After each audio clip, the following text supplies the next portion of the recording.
My name is Deuze. I'm a professor of media studies. I run a graduate program in journalism at the University of Amsterdam in the Netherlands. The presentation was on how when we talk about journalism, we often assume it's a coherent set of ideas, values, and practices, and even industries. And my point is that when we really look at what's happening in the field of journalism, that's not really valid anymore. There's no such thing as journalism. There are many journalisms, and journalists are also combining their work as news professionals for media and other companies around the country and around the world, online of course. So we need to think differently about what journalism is.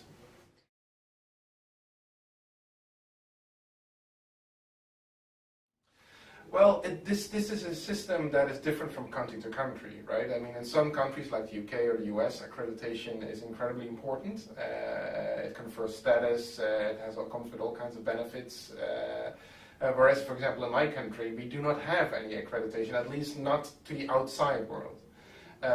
We do have an internal review among the universities. Accreditation is a double-edged sword to me. On the one hand, I think it's good that we come up with certain standards of quality and professionalism. It also allows for effective comparison, both for students entering the university, but also, for example, for faculty to decide where they want to work and where they want to take their work.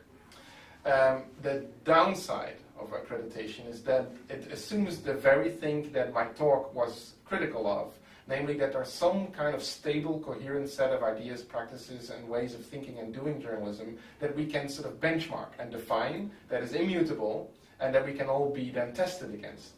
I think that doesn't do justice to the highly liquid, volatile, and flexible kind of environment that journalism finds itself in today. So the ideal would be some kind of middle ground that my work is trying to address as well.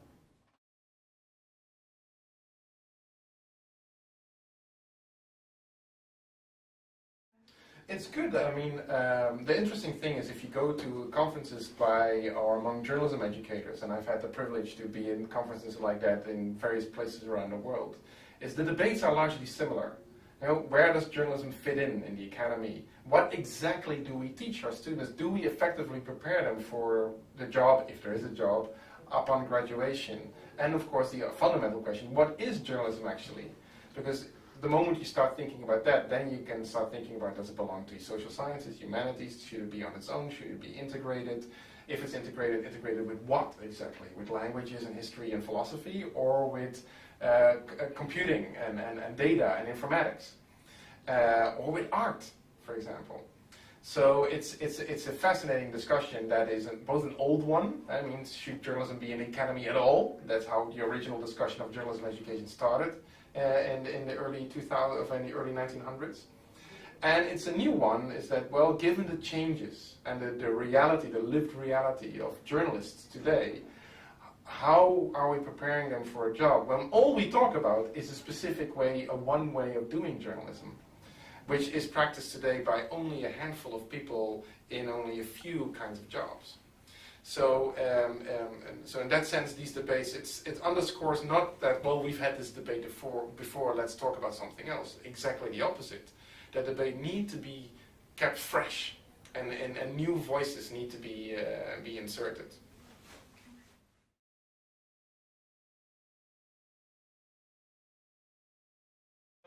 Well, what I found good is that several people came up to talk about how important it is to acknowledge the sort of local grassroots and community types of journalism that are emerging, or that are have been stable for many decades and are still doing quite well in certain parts of the country or the world indeed. And also the opportunities that gives to journalists and journalism in that way. When we talk about journalism, often we talk about big national or international brands, the BBC, CNN, New York Times. And we often forget that the real legwork of journalism often gets done on a street corner level. People who really know and understand and are part of their communities and can talk about journalism can do journalism that really matters to people's everyday lives.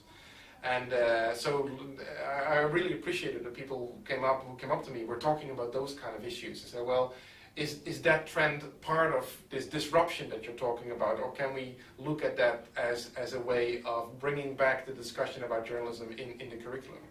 I thought that's a really important discussion.